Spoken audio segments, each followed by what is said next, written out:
Welcome to the Virtual Ball Boys podcast. My name is Chris, and I am joined once again by my good friend Matt. Chris, I messed up.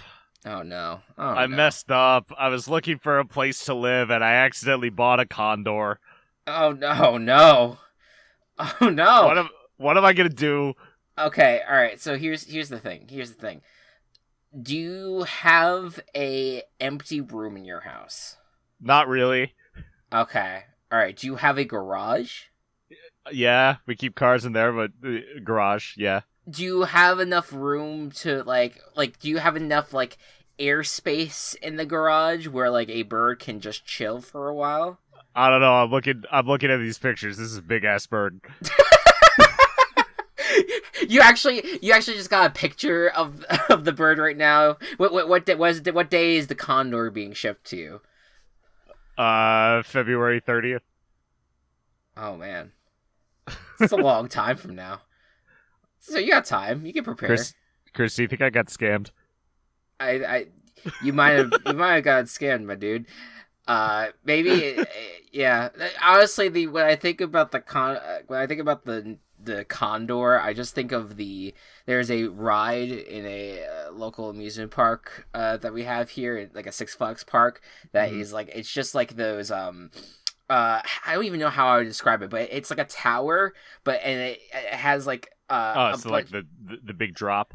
Not necessarily. I might be able to actually condor ride, because it's a pretty, yeah, it's actually an amusement ride type.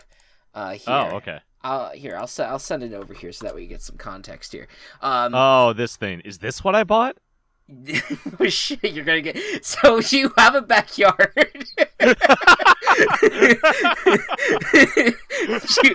do you have room in the cornfields anywhere just to place this ride? Maybe that's what you got. There you go. That's one of my favorite rides, by the way. I do enjoy it. I'm not a big drop tower person, but the idea of going up and just spinning in a circle, I don't know why. That's more exhilarating to me than dropping. And I'm not a big roller coaster person either. So yeah, well, that's the thing. The roller coasters and the drop towers, all of those kind of have the sense of dread that you get hit with when you go down. There's one episode of It's Always Sunny in Philadelphia where Dee gets her fucking hair caught in those drop towers and it rips off her head. And I never want to go. I don't have long hair, but I never want to go on one of those again after watching that episode. You're just permanently traumatized by that. Yeah, it's just and I'm not that squeamish of a person, but that's just one of those things that hit in just the wrong way. Mm-hmm. No, yeah, it's not ideal. There's people that are oh, I'll just keep my baseball hat on for this ride. And it's just are you sure, buddy? Are you sure? Are you sure about that? I don't know if your head is that maybe you are thick-headed, but not in that way. Right. That you're gonna be able to hold on to your hat, my dude. Yeah, no, that's what I do. I enjoy a good thrill ride, but not one that I know is just spinning around and you're not gonna fall at a very fast pace. That it's more stable overall. I enjoy those experiences. Anyways, enough of our condor talk. We are coming off of probably the best divisional round and maybe best playoff weekend in the history of the NFL. Maybe. I would agree with you. I don't know. I'm kind of an earlier fan, so I only have 6 or 7 years of fan, more recent fan. So I only have 8 or 9 years of this now, where I have experience having watched football. But if you just look at the raw numbers, right. 3 of the first 3 games were decided on a game-winning field goal. The last one had 3 lead changes in the last 2 minutes, plus an overtime. Right. Yeah.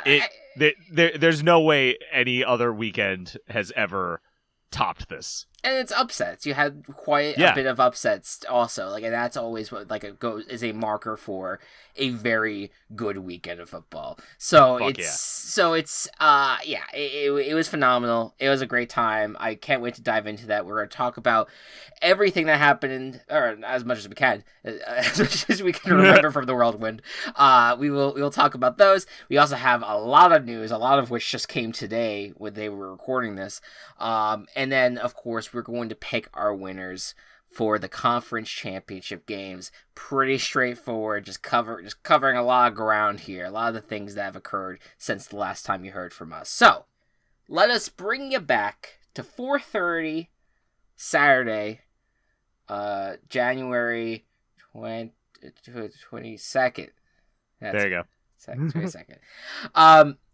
So we kick off with the Bengals at Titans, and I don't know. I would say that, like, it's between this game and the next game that's, like, you would call, like, the worst game of the weekend, but, like, they're not bad games either. I will say this one was definitely ugly, and I would love to get your thoughts on it. But essentially it was this: the Bengals had a lot of trouble in this game trying to protect Joe Burrow, 9 sacks overall, but that didn't stop Joey B. Joey with ice in his veins, from at least getting his team in position. Ended up leading for most of the game. Ryan Tannehill, unfortunately, ended up throwing an interception quite a few times, and some of which was just a tipped pass. Other times was just him just trying to force the ball, and ultimately it led to the interception. But I mean, even though the Bengals were leading for a good bit of this game, the Titans did end up coming back with a touchdown. They did tie the game, but ultimately one last interception by Tannehill ultimately set the Bengals up really well to get into field goal range, and Evan McPherson, this rookie kicker who has been really good, and we haven't really brought his name up enough on this podcast. Yeah. He's been phenomenal all year round, and he has kicked 8 straight field goals going back to the fucking Bengals Raiders game. That's great. To kick the Bengals into the fucking AFC Championship game. That just I mean, obviously, just the idea that the Bengals are in the AFC Championship game is fucking wild. But it's beautiful. What was your takeaway from this game? I think that, like, so the Bengals recently have been playing a lot of games close. Yes. They tend to play to their opponent, but to their credit, have ended up winning. Mm. We're going to hear a lot of famous quotes from the weekend. And I think one of them is right before he was about to go kick the field goal, Evan McPherson said to Brandon Allen, the backup, "Well, looks like we're going to the AFC Championship," and then went and kicked the field goal. It's so fucking badass. I love that. It's shit. Amazing. Yeah. It's so good. I there's nothing better. Like, cocky football players can be a little bit annoying at times, especially if they're just overly cocky and it's just like, okay, we get it, you're the best. But kickers being cocky is just there's just something about it. And especially, don't even get me started on cocky punters. Like, just that to me is just like, it's just like, oh man, like this is a position group that doesn't get the love that it deserves, and I love the confidence. I love that they're just like, yeah, we're the best. And ultimately, kickers this weekend proved how important kickers are in this league, and still are. And he's among the best in the league as a rookie. It's great. Yeah, it's awesome. Yeah. Credit to Joe Burrow. I mean, he like, I would say a lot of the sacks that he took, unfortunately, were his fault, because he kept on running with the ball and trying to get the pass play out, and like, it's just there's times where you're just like, Joe, just fucking throw the ball away, my dude. Mm-hmm. But even that said, no matter what happens here, you get like one great or maybe two like really good offensive linemen, and the Bengals offense is going to be unstoppable. Yeah, like I that's the thing. Like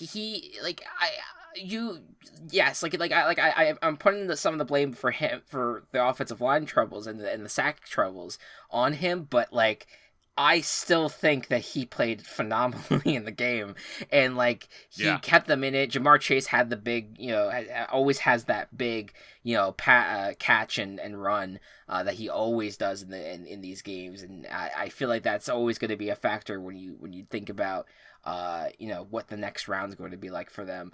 But yeah, what a game. But let's talk about the Titans real quick.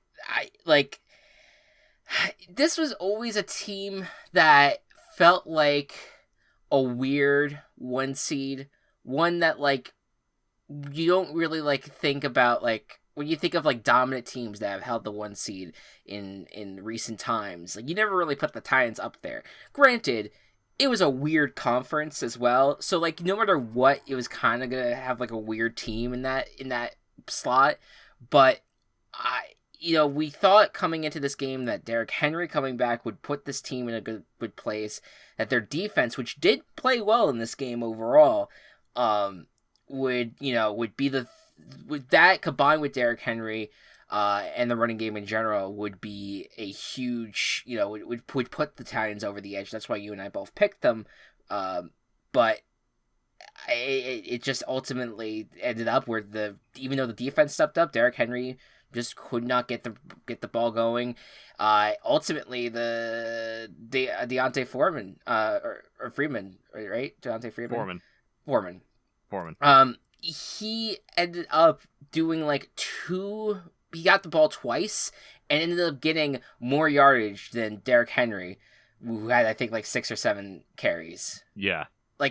And whether that's injury or just the offensive line not doing a good enough job, or I don't know what it was, but ultimately like Foreman was so much more effective in this game that they did not use him enough, and that's maybe part of the reason why the Titans lost, was ultimately using the wrong guy at running back for at least that game, which is, I know that's blasphemous to say, but like when Henry is returned from this injury, and like I think that all of us kind of got excited about the idea that like, okay, he's back, he got the time, he got the bye week, like he got the time to recover, and it's just like, yeah, but it is an injury and he hasn't played football in a while. Can we really trust that he's going to be effective? I mean, it's like it's reminiscent almost of like the first game that they had. It wasn't as like much of a blowout, but like that Cardinals game, no one on the Titans was very effective. Right. And this game kind of felt similarly. Any thoughts on the Titans? You kind of covered everything. I think they'll be back and they'll be pretty good next year.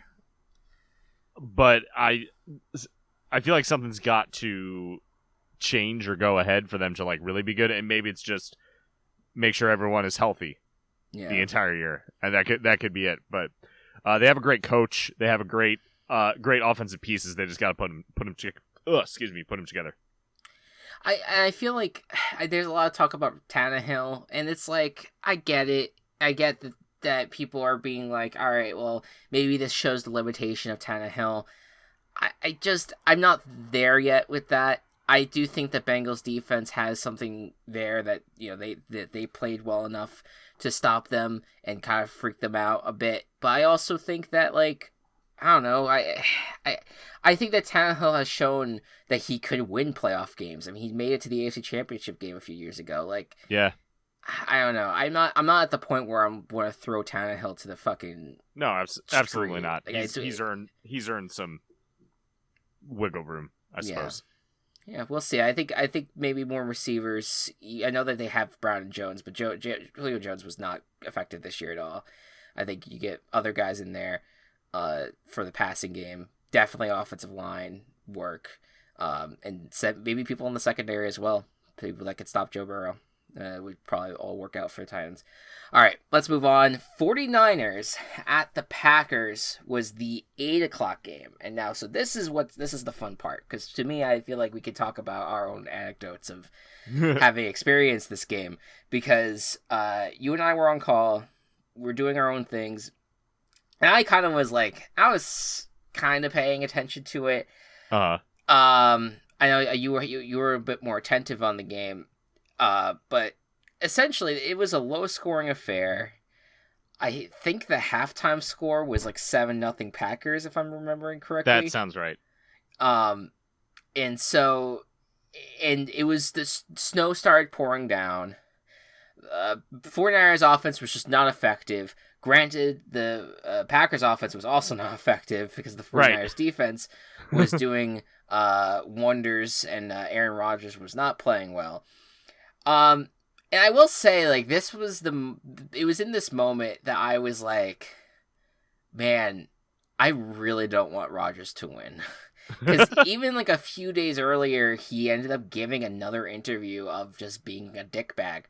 And it's like, I don't know, he just keeps on showing his true colors of just being a bad human.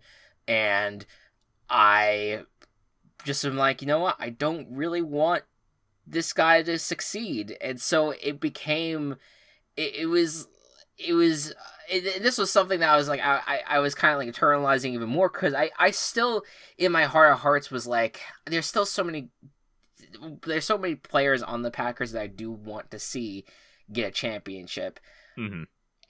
So, like, I'm okay with them winning if it's not like the Bucks or Chiefs, but it just got to the point where I was just like, man, I just don't want this team to win with Aaron Rodgers. And so we get to deep into the fourth quarter, I feel like, and it's just this slugfest, right? Mm-hmm. But then I think the score at this point is like 10. It's like 10-3 or something like that, I think. Is the score. And the Packers are about to punt deep in their own territory, and it's a blocked punt touchdown for the 49ers. And it was at that point that it's just like, oh, this is actually going to happen. This is actually happening. And then, it then goes into the last drive for the 49ers. Packers can't do anything on offense, and the 49ers get on offense, and they at least move it down the field enough where they're in a 3rd and 7 opportunity. They're trying to get into field goal range, and who do? They go to old reliable Deebo Samuel. 3rd and 7, short pass, and he just barrels through people to the first down. What a play call that was, and ultimately set up Robbie Gould, good as gold, through the uprights. He himself went through the uprights. No, the football went through the uprights. 13-10, 49ers upset the number 1 seed Packers in the first time since the 80s. It was either since like 2008, since both 1 seeds went down the divisional round, or like the 80s, since they happened on one day. It was something like that. But it's been a while. It's been a while. Matt, just tell me you have to talk about this game from your perspective, because this was so much fun. So the Bears and the 49ers have like a bit of like, Bears fans with the 49ers have a bit of like an alliance, I would say. Yes. 49ers don't reciprocate it, nor do they have to, but with how many people on the 49ers are from the Chicago area, Kittle, Garoppolo, and then Robbie Gould being the like longtime Bear, one of my favorite players to ever play for the Bears. Like, it felt extra special that they were the ones to kick Aaron Rodgers out of the playoffs. On top of that, the recent bullshit of him being of his attitude of, I'm better than everyone else, watch me play football better than everyone else. And to be fair, he was doing that during the season. Aaron Rodgers, and then I love on Twitter every fucking year when they mention that Aaron Rodgers has won the same number of NFC championships as Rex fucking Grossman. The elation and the fuckery on Twitter is something I will never forget. How it seemed like the entire football world was united against Aaron Rodgers in that day. Let me rephrase that. The entire sane football world. Right. I mean, I was elated that these Packers lost. I think that they'll be okay in the future because I think that Matt LaFleur is a great coach. But the question will be raised once Rodgers leaves on, was it all Rodgers the last few years? Yeah, that's that. Oh God, that conversation. I didn't even think about that. I was just thinking like whether or not Rodgers is going to leave here this season. I hope he does. I hope he gets the fuck out of the NFC North. Yeah. I hope for once, I hope good things for Packers fans. That sounded mean, but I hope that they can have a quarterback who isn't total garbage and dragging down the rest of the team with him. Personality-wise. Personality-wise. Yeah, I mean, and you could say on the field during the playoffs. Yes, poor playoff play. Poor playoff play overall. It is a joy to watch Aaron Rodgers fail, and I will never get tired of that happening. Yes. When he goes to the Broncos next year, I will never get tired of the Broncos failing. Yeah. Yeah, it was fantastic. Like the day before this game, I muted the words Aaron Rodgers because I already have him blocked. But I was like, I'm going to mute the words Aaron Rodgers because I just don't need to hear from this guy anymore. Because he's going to be just this continuing coverage throughout the playoffs with him succeeding, and then there's going to be people that are going to keep on interviewing him, and he's going to keep on spouting bullshit about how ivermectin is the God's. It heals the Lord's soul or whatever the fuck. He's not necessarily a religious guy. He's just an asshole. But I, for the moment though, when this happened, there was a part of me that regretted muting Gary Rodgers because the memes,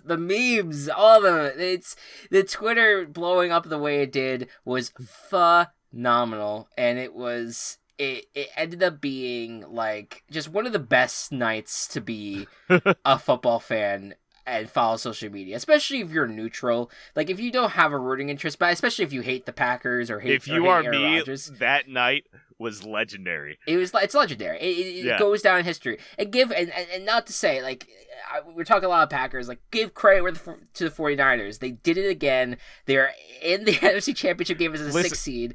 Like they have an opportunity to win this whole thing. And the best part is Aaron Rodgers was what's likely his final game in Lambeau Field was defeated by his childhood team that didn't draft him without them scoring an offensive touchdown. Yeah. That's how badly he sucked. Yes, and also the fact that like this team has defeated him so many times in the playoffs. Yep. He has yet to beat the 49ers in the playoffs. They own him. And there's that famous clip of like, oh, I'm gonna make them pay for not drafting me. It's like, well, it's not really. No. And then fucking Robbie Gould and Jimmy G meeting each other, and then Jimmy G saying "fuck the Packers." Oh, beautiful. Yeah. Love it. Like, gorgeous. For once, it's like, oh my god, Jimmy G, there's a personality in there. Oh my god, good job. He's a personality and not just a pretty face. Yeah, there you go. What a game. And again, this is probably the ugliest of the four playoff games, but it is so good for the meme. Oh, it's so good lovely. for the meme. But yes, a 4 seed and a 6 seed take down the respective 1 seeds. And initially, out of the gate, I remember being Saturday night, I'm like, oh, this was great. This is a great start to the playoffs. If the other two are clunkers, whatever. This is a great start. But oh boy. Matt. So we get into Sunday, and with Sunday, we now know that whoever wins these 2 games get to host the 49ers and the Bengals. Correct. Just because of how the seeding works, the number 1 seeds are gone, so these are the highest seeds left.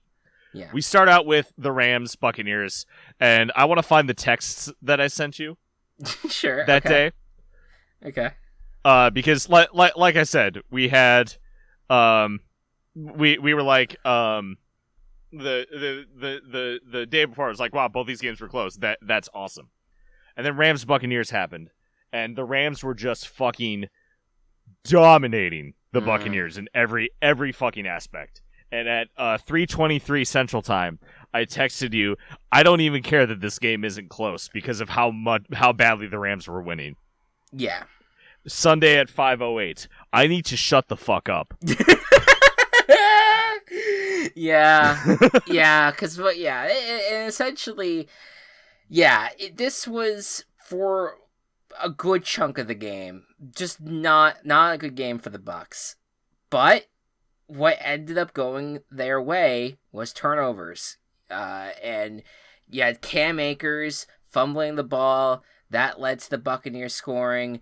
I think at least a field goal. Then there is another sequence of events where the Buccaneers turned the ball over and we were like, all right, that's it. And then the stadium is so loud that the center does not hear Matthew Stafford, giving his play calls and stuff. And he snaps the ball over Matthew Stafford's head. And then everyone has to go running to grab the ball. And the Buccaneers get that turnover. That literally the next play. And it's just like, oh my God, are you serious? It was a mess. It was a mess, and then the Buccaneers began to score, and then Cam Akers fumbles again, and the Buccaneers score again, and now it's tied. It's tied. Yeah, sure is. I forget what the score was at that point. I think it was 27-27 had to be. Yeah, 27-27 ultimately ended up being, and Brady, who had not been playing well all game, started to really get into his element a little bit. Mike Evans had a really great touchdown. Fournette had a great touchdown. So it was, and also throughout all this, throughout all of this, you had Tristan Wirfs, who was, he was out that game, and so they had the backup in there, and so they were struggling on offensive line. That was a big reason why they lost. Spoiler alert. But essentially what ended up being, I think, the first of a few legendary drives that day was Matthew Stafford to Cooper Kupp twice. One was a pass that was him basically Cooper Kupp juking someone to make them almost fall down to kind of run a slant route type thing. I don't think it's a slant route. I'm not very good with my football terminologies, but whatever. He was running towards the sideline. He caught the ball, ran in, but then Matthew Stafford throws a deep ball, and Cooper Kupp just fucking runs past all of the entire secondary, essentially catches the ball, and then runs it down to the 5-yard line or whatever the fuck it was, and then they're able to run down to the field, spike the football, and Matthew Stafford, they said all of a sudden he became a different person, as if the Dark Lord took over him, as he just started cheering at the fact that he was able to do it again, because we don't get to really talk about Stafford a lot, because he was always on the Lions, but the dude's legendary for these comebacks, for sure. And this was his moment. Now, first time ever in the divisional round, this is his moment to go down, lead a game-winning drive, and sure enough, and by the way, because there's so many layers, Matt Gay, the kicker, at one point in the game was kicking a 47-yarder, and it fell short. And that doesn't happen. You could go wide left or wide right, but it was short. And so that was weird. But the dude who has struggled in Raymond James Stadium before comes out with the field goal to win the game, and the Rams upset the Bucs, the reigning Super Bowl champs, 30-27. React, Matt. So I have a friend who's a Rams fan. He's probably the person I talk to football the most, other than you. I play fantasy with him. Sure. I was feeling so bad for him as the Rams were coming back. I was talking with him, and he said that his fiance thought that he was going to have a heart attack. Oh my God. Yeah, I would imagine this has been very stressful, this whole thing. And I thought, damn, Brady's gonna just do it again. My Rams dreams are failing, because I really like the Rams this year. I want them to succeed. Sure. And it's just like, it's all falling apart. And then it's just a huge sigh of relief at the end. It was. At one point when the Buccaneers tied it, I think I walked away. This was a emotional fucking day for me because it has been so long since I've been invested in football like this. I've been very jaded over the last few years. That's a good term for how you've been. Yeah, jaded with football because I've been very, very upset with just how the NFL has treated many different things, and still am. You know, I'm not like the biggest. I'm a big football fan. I'm not a big NFL fan. Yeah, but I been very jaded. But I was so invested in this game. But when that tie happened, I was just like, God fucking damn it! And I walked away. I walked away out of my living room into my room. I just needed to lay down and just watch the rest of the game in my bed from the cover of my sheets because I was not going to have what happened to me in Super Bowl 51 where I literally I was so sad after that game. That was grueling because as people who just root against Brady because he's just such a legendary guy and he's a great player, it's just when he does it, it's just it's hard to bask in it because it's just he did it again. He fucking's gonna do it again. But when I saw that drive happen again and again, and then the Matt Gay kicks the winning field goal, I leave my room and my parents were watching the game downstairs, and I was just like, I fucking hate football. Because I'm just like, God damn it, they do this to me all the time. This was an insane game. And I thought that after 3 insane games, we were like, all right, we're good. It's all fine. We've done everything that we could this weekend. It's been great. Let's just get a blowout in and then we'll move on. No! Who's playing, Chris? It's the Bills and Chiefs. Oh my God. So a lot of the games, all 3 of the games had wild endings, fantastic endings. Most of the games have not been that entertaining to watch. Sure. Yeah. This game was fantastic from start to finish, especially finish. Yes. Yeah. I can't. I got so stressed with this game, really stressed, because I have kind of adopted the Bills as when I first started watching football back in 2013, 2014. I adopted the Bills as my third team to root for behind the Giants and Jets because they were a New York team, and they also had this Four Falls of Buffalo, that whole that streak where they were in the Super Bowl constantly and never won it, and then that they had that years long playoff drought that ended in 2017.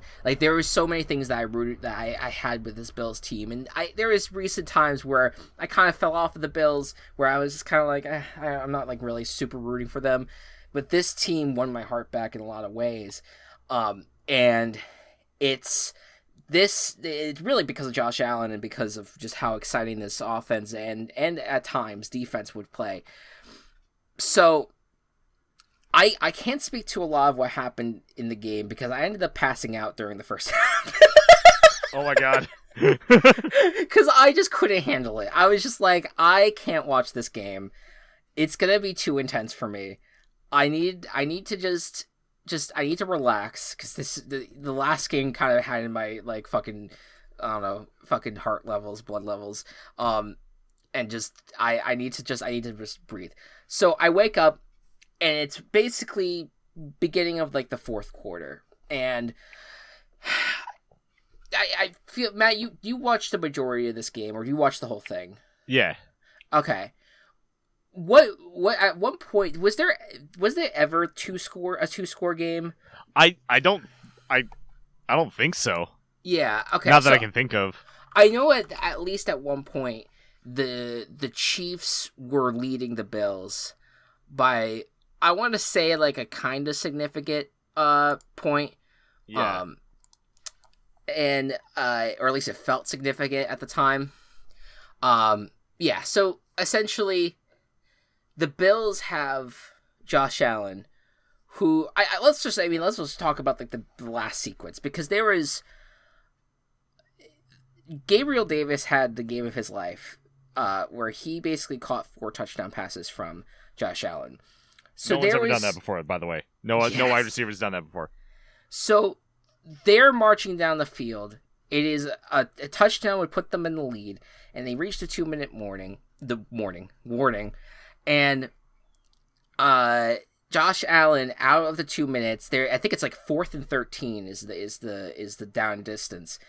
And Josh Allen throws a beautiful pass to Gabriel Davis, and it's a touchdown. I believe that's when they do the 2-point conversion, and it's a 3-point game at that point.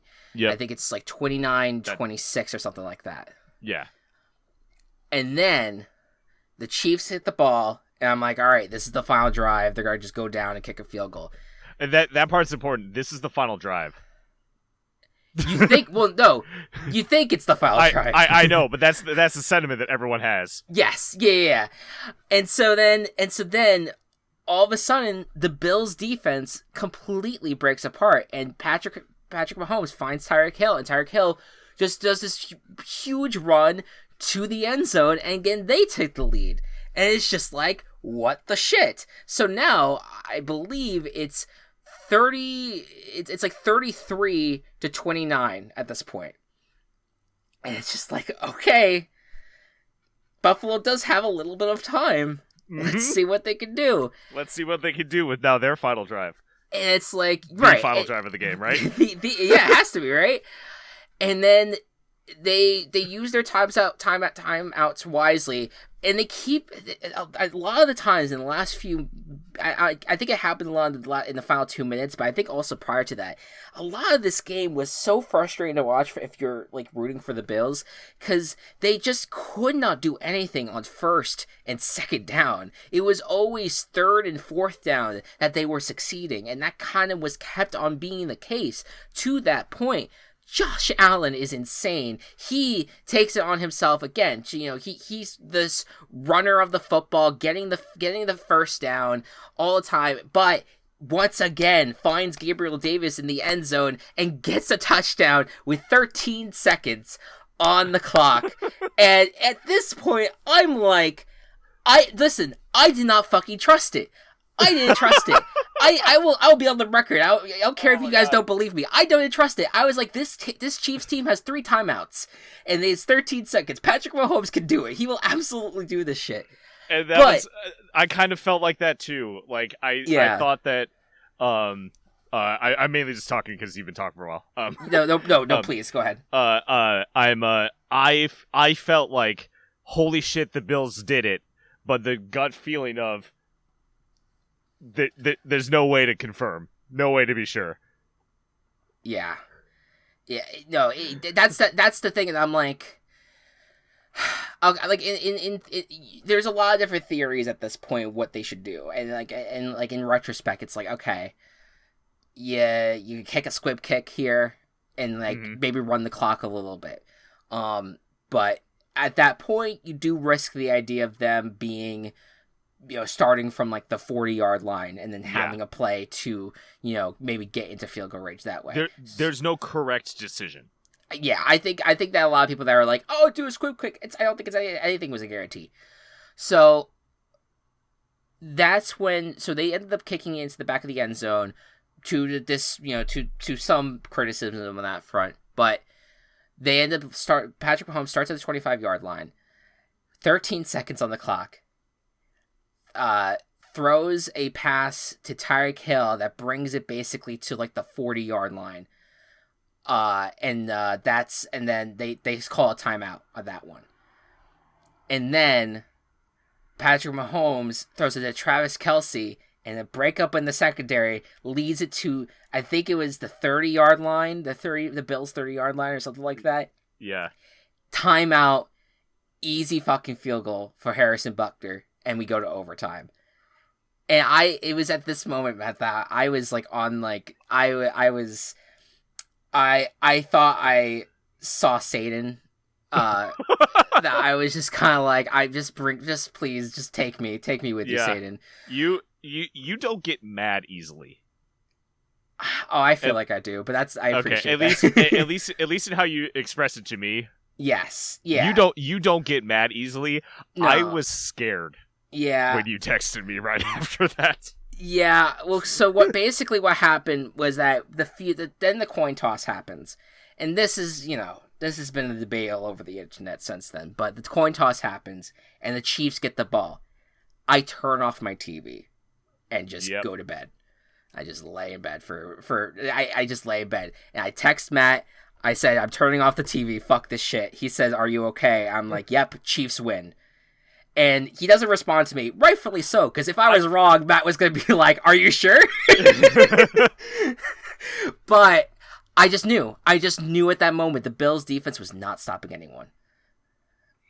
And sure enough, Mahomes... You explain this one, because I did not watch it. It was basically like the last couple of drives. Mahomes just like had a couple of great passes. Tyreek Hill is a fast human being. Yeah, and they were able to just score the touchdown and win. Yeah, and then at that point you texted me fuck. Yep. At that point, fuck, and then yeah. And then you were expressing your actual agreement with the overtime. Yes. Yeah. So can I read the exchange? Oh yes, please go ahead. You say, one of the few times I fully agree with the overtime rules at this point. I respond, what about it? And you said, Bill's defense sucked and they deserve to be punished for making me sad. And my response was, I want to give you a hug. Yeah, it was in that moment that I was just like, man, like this Bills team just could not stop anyone, and it was just broken coverage after broken coverage, and we could sit here all day and be like, neither team deserved to lose, but it really did feel like the Bills were blowing it. My favorite then immediately after the game was the Bills should get to play the NFC winner, and then winner of them plays the Chiefs. Yeah, and then that's it. That's how you decide your champion, right? Like that would be great. I think it was the investment that I always have in the Bills, but it's also like, for me, that moment was, I felt worse in that moment, or I shouldn't say worse. I didn't have that feeling after a playoff loss since Super Bowl 51, and even compared, I'll even say like, that same year of the Giants losing to the Packers, like that, those two moments, I think, are two of like the moments of like, I feel like garbage after this loss. Like that was the feeling I had after the Bills loss. And it sucked because overall, this was a great weekend, a phenomenal weekend, one of the best ever. For chaos, for what we are about, what we love so much is chaos, and this weekend delivered in all extents. But this was gonna be the one. This would have completed the quadfecta of chaos. Quadrangle of chaos. Quadrangle. Yeah, and it would have been like, we would get Bengals, Bills, 49ers, Rams as your Final Four, and how insane that would be. It legitimately would have been my favorite championship weekend of all time. I would not have cared who wins the Super Bowl from here on out. Right, and so, not to take anything away from the Chiefs. Of course not.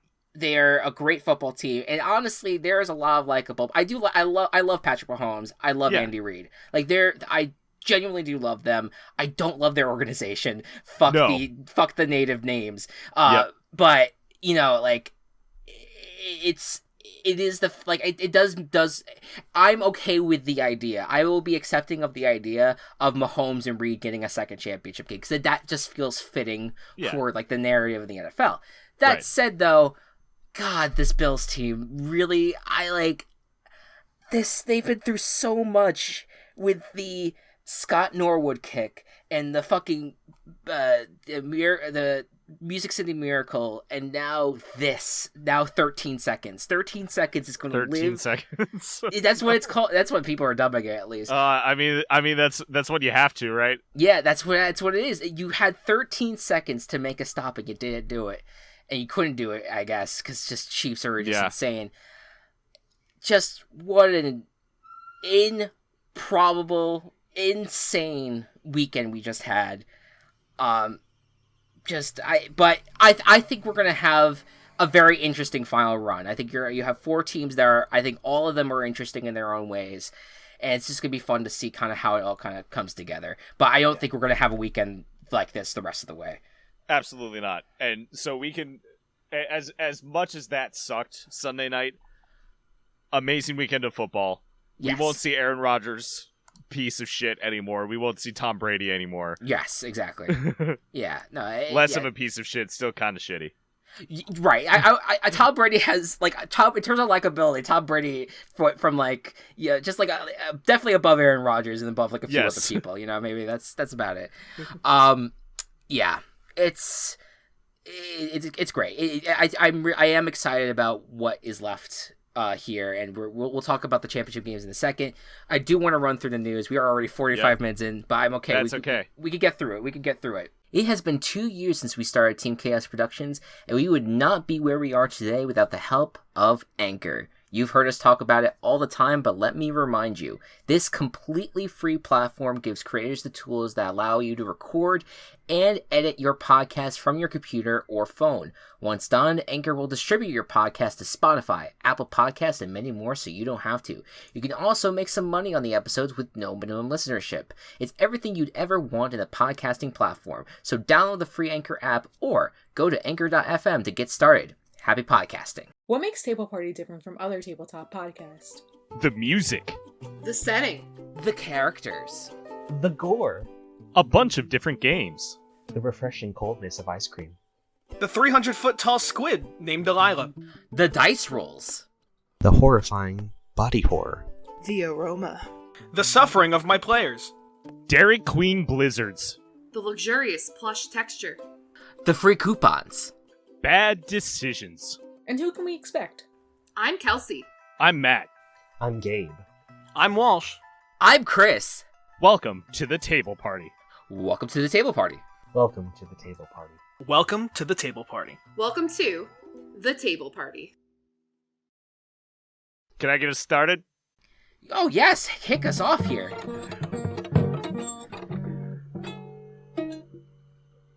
We got a big Matt Watch for you today. Welcome to Matt Watch. The Bears hire Colts defensive coordinator Matt Eberflus as new head coach of the Chicago Bears. The ultimate Matt, because he is replacing a Matt, along with the general manager Ryan Poles replacing a Ryan. This is 4D chess. Everyone is making this joke. I don't care. It's hilarious as hell. This has been Matt Watch.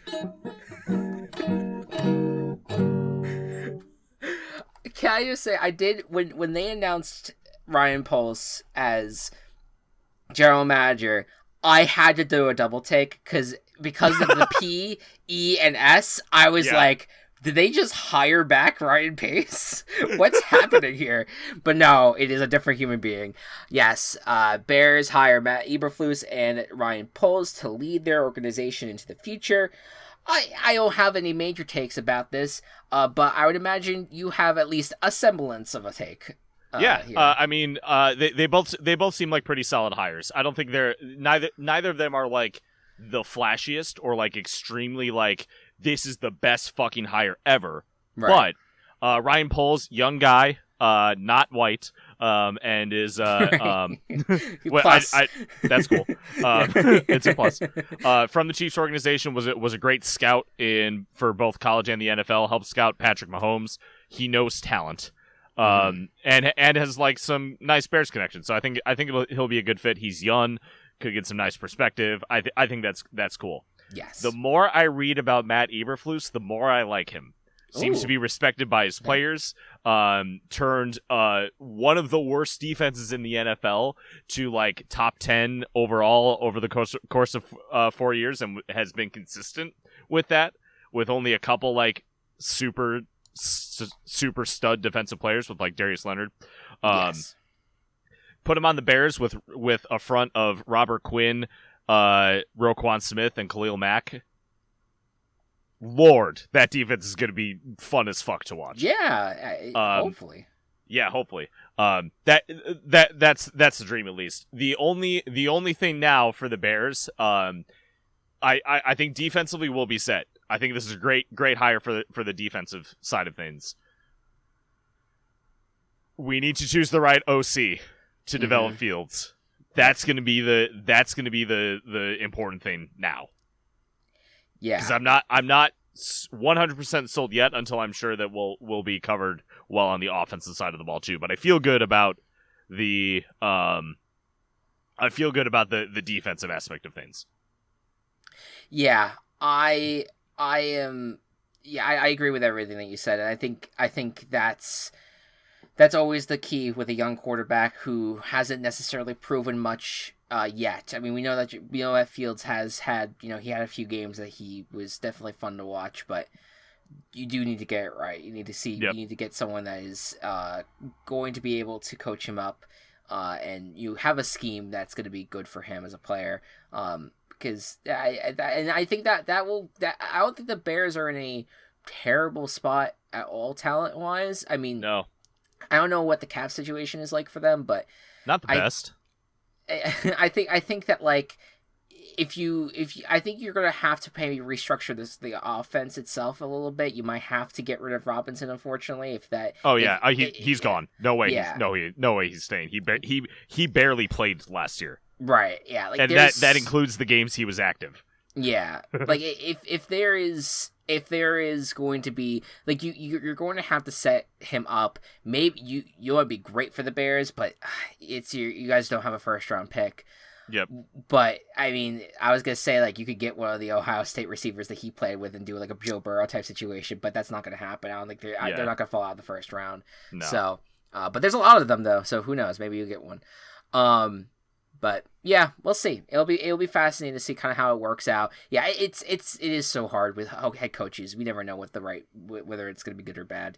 It's all guesswork. But I'm glad to hear that Eberflus is tickling your fancy there. Yeah. So I think I'll bring up the news stories here a little bit because I initially was going to lead with Sean Payton. Actually, no, it's head coach related, so I might as well. Sean Payton retired. He is out as the New Orleans Saints coach by his own decision, of course, after taking a brief vacation in Cabo. I believe. He just said, you know what? I'm good. I've done what I need to do here. I'm going to take a break.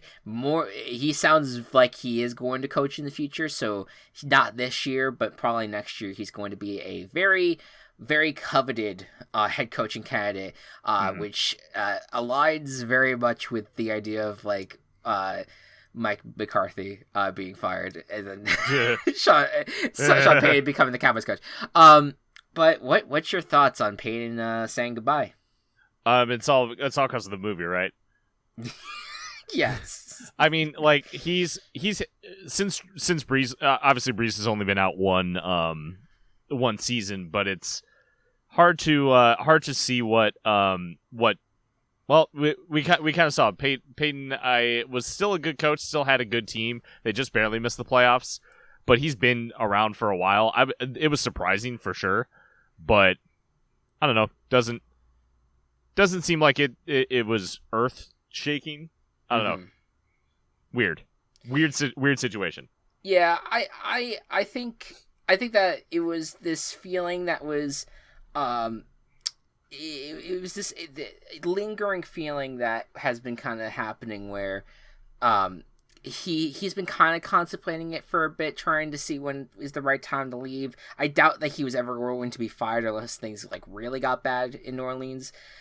So he was just like, you know what, it's time to take a break. He said basically that he wasn't feeling football anymore. He wants to take some time off, and then maybe in the future, that's kind of like he gets back into it. And I think that's probably what's going to happen here. Yeah, I respect to him. He did such a good job there. He reinvigorated the city after Hurricane Katrina, and even though it was only one Super Bowl, that he kind of kept the Saints relevant for a very long time. And yeah, very just really just fantastic tenure overall.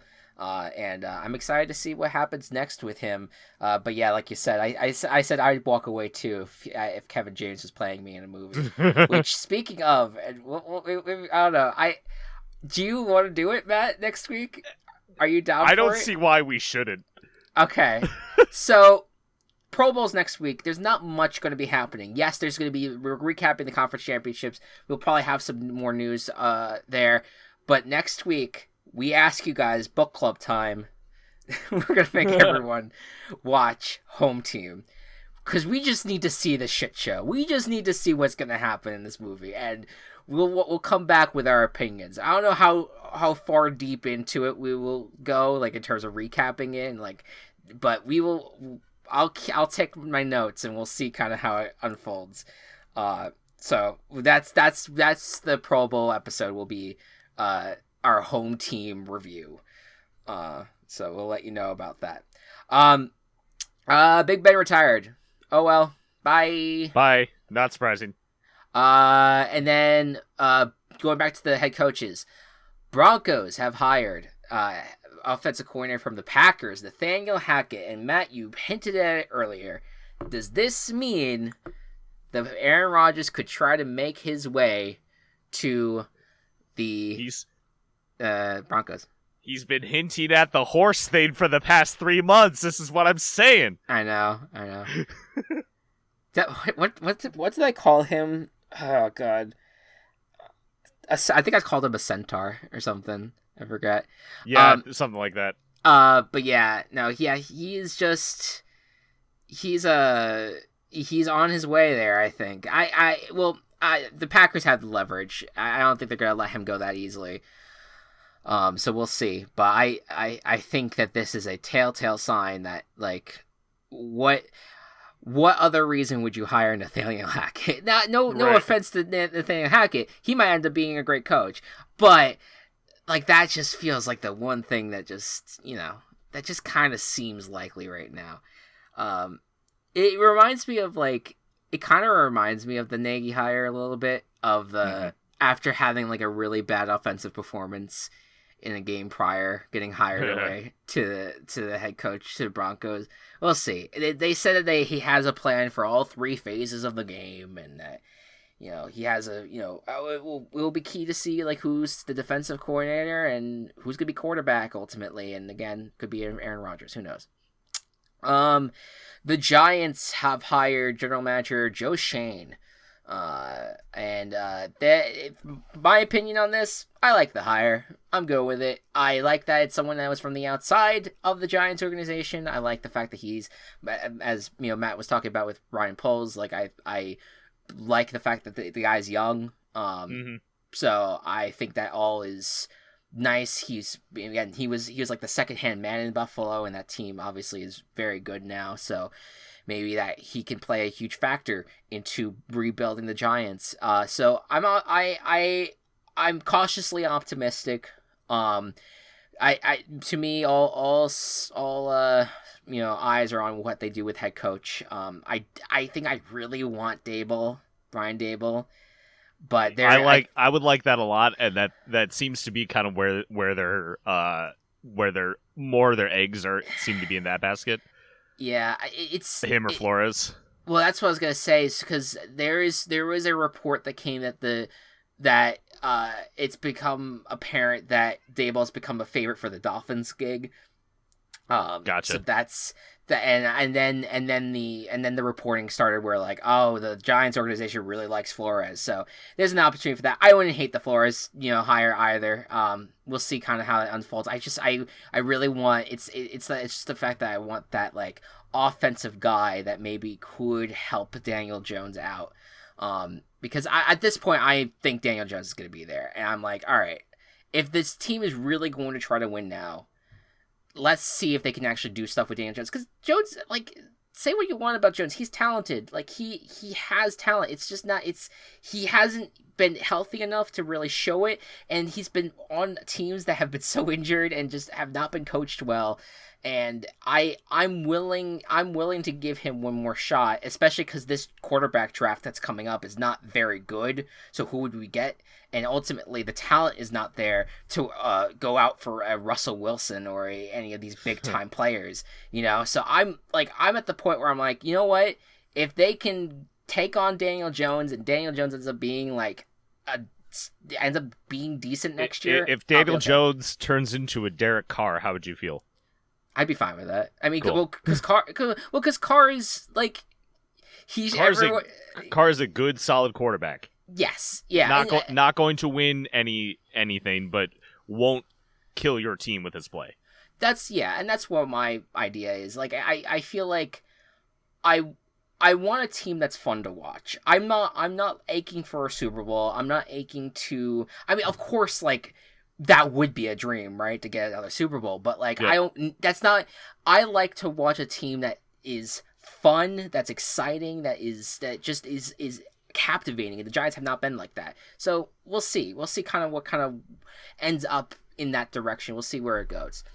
And finally, I don't have much to say about this, but just the final housekeeping. Vikings hired general manager Kwesi Adolfo-Mensah.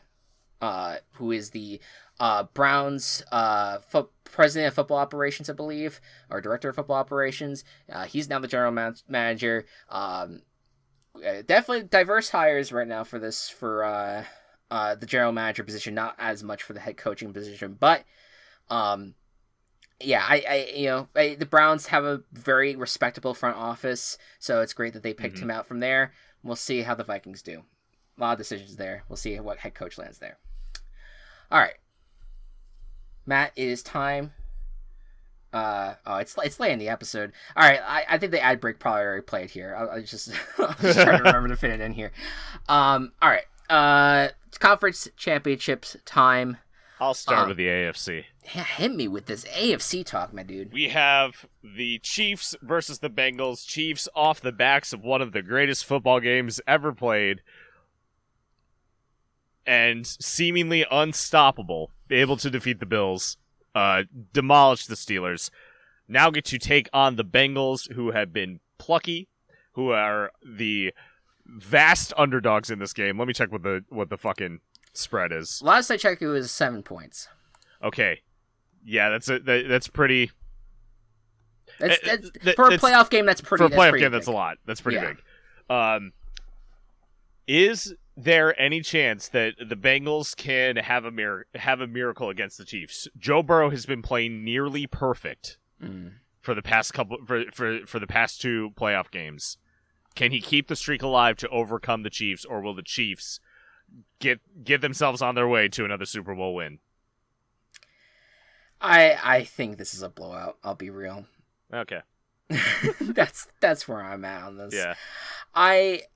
I just am not impressed with the way the Bengals have kind of protected Burrow over the last few games. They haven't really scored that many touchdowns, I think, as you noted earlier in the episode.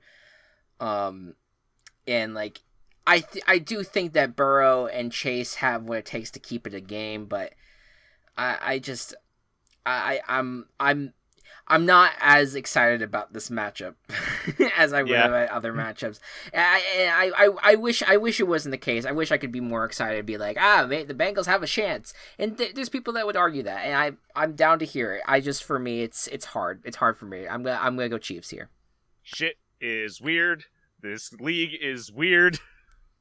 This year is weird. The Chiefs are absolutely going to win, but I'm going to pick the Bengals just because I want these guys to win so bad. And I legitimately I do think they have a shot. Yeah. No, I get it. I get it. Yeah. I think this is either going to be I think this game has 2 outcomes. I think it's going to be a Chiefs blowout or the Bengals barely overcome them. I do not think the Chiefs will win if it's a close game.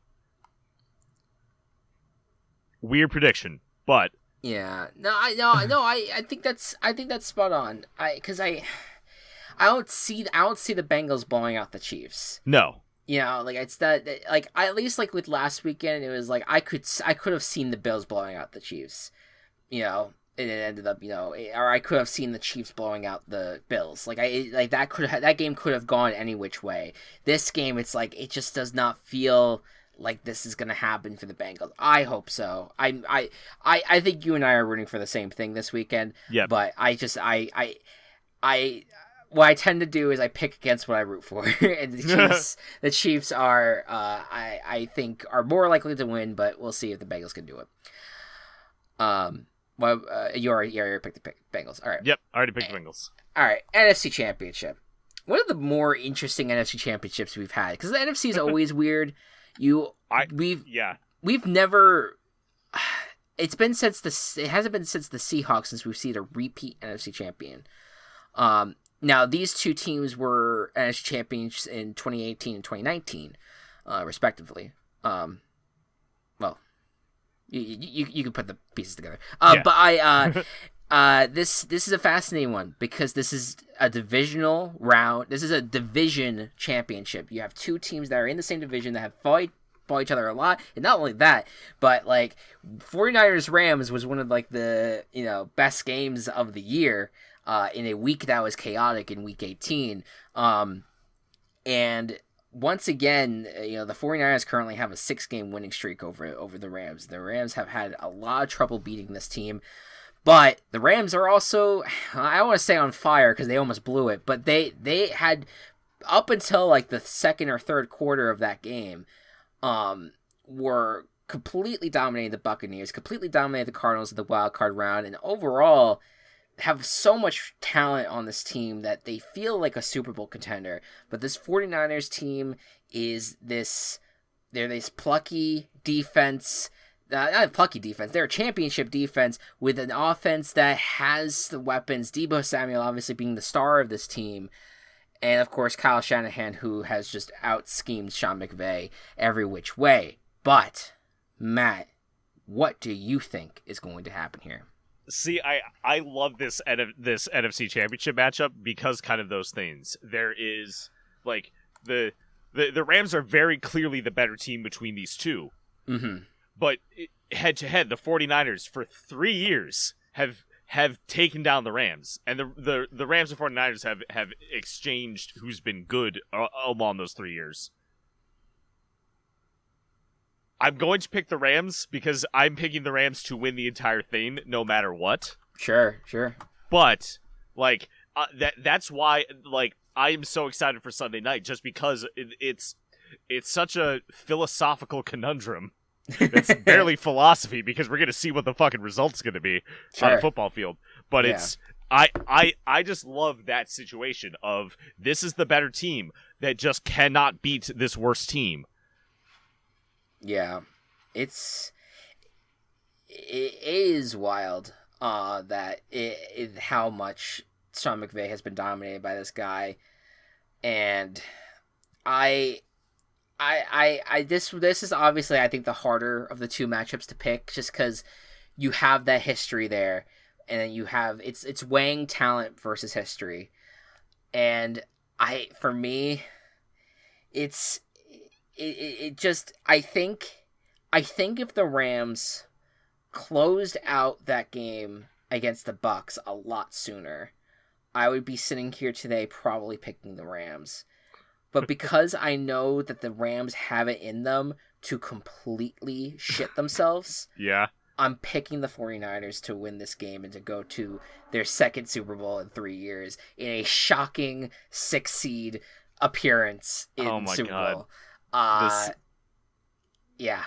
I can have it. It can happen. I can see it happening. I'm not saying like any combination of things can legitimately happen. Yeah. Maybe less so like I don't know. Bengals are gonna have to like pull something out of their ass, but yeah. I don't know. The ending to the season is wild. I'm all in on no matter what it ends up being. Yeah. Like I think it's going to be disappointing if the Chiefs do win, but yeah. I'm accepting of it at this point. It's like it is what it is. They beat the Bills, which I think were going to be the favorites out of these four. If the Bills moved on, they would have been the favorites in this situation to win the whole thing, you know. And so it's like I would have agreed with them. So right, yeah. So it's like, to me, it's I can't sit here and be like, oh, the Chiefs are just getting away with it. Like it is what it is. But yeah, it is going to be a fascinating finish, especially if the Bengals are, you know, if the Bengals fucking beat the Chiefs. I will lose my mind, because I really would not care at that point who wins the Super Bowl. I'd be happy with any of them. You know, it would be fascinating. So, really, really exciting stuff. And just a quick update. Oh, go ahead. The craziest part, if it ends up being 49ers Bengals, and this is already partially the crazy part, the 49ers and the Bengals both finished last in their division last year. Yeah. So they would go from last in their division to the Super Bowl. They already made it to the conference championship, which is amazing for both of them. The fact that if they made it to the Super Bowl, like, that turnaround is awesome. It's just incredible. Insane. It absolutely is insane, and it just goes to show, like, anything can happen. Any one thing can change the entire trajectory, you know, of if your team is in last place this year, like, you never know, like, they could make a run for the ages next year. And so we'll see, man. I again, not going to put the hopes of this being a repeat of divisional round weekend in terms of exciting games, but I there's a lot of potential for excitement here. So we'll see how it all goes. Real quick, just to kind of do some housekeeping on our gaming perspective, real quick. So the matchups go as follows. The AFC Championship game is right now, what I have written down here is Pokemon Emerald at A Way Out is this matchup. Now, ooh, okay, all right. So we talked about this off podcast. I'm getting really into the idea of playing Pokemon Legends Arceus. There's a part of me that wants to play it the day it comes out.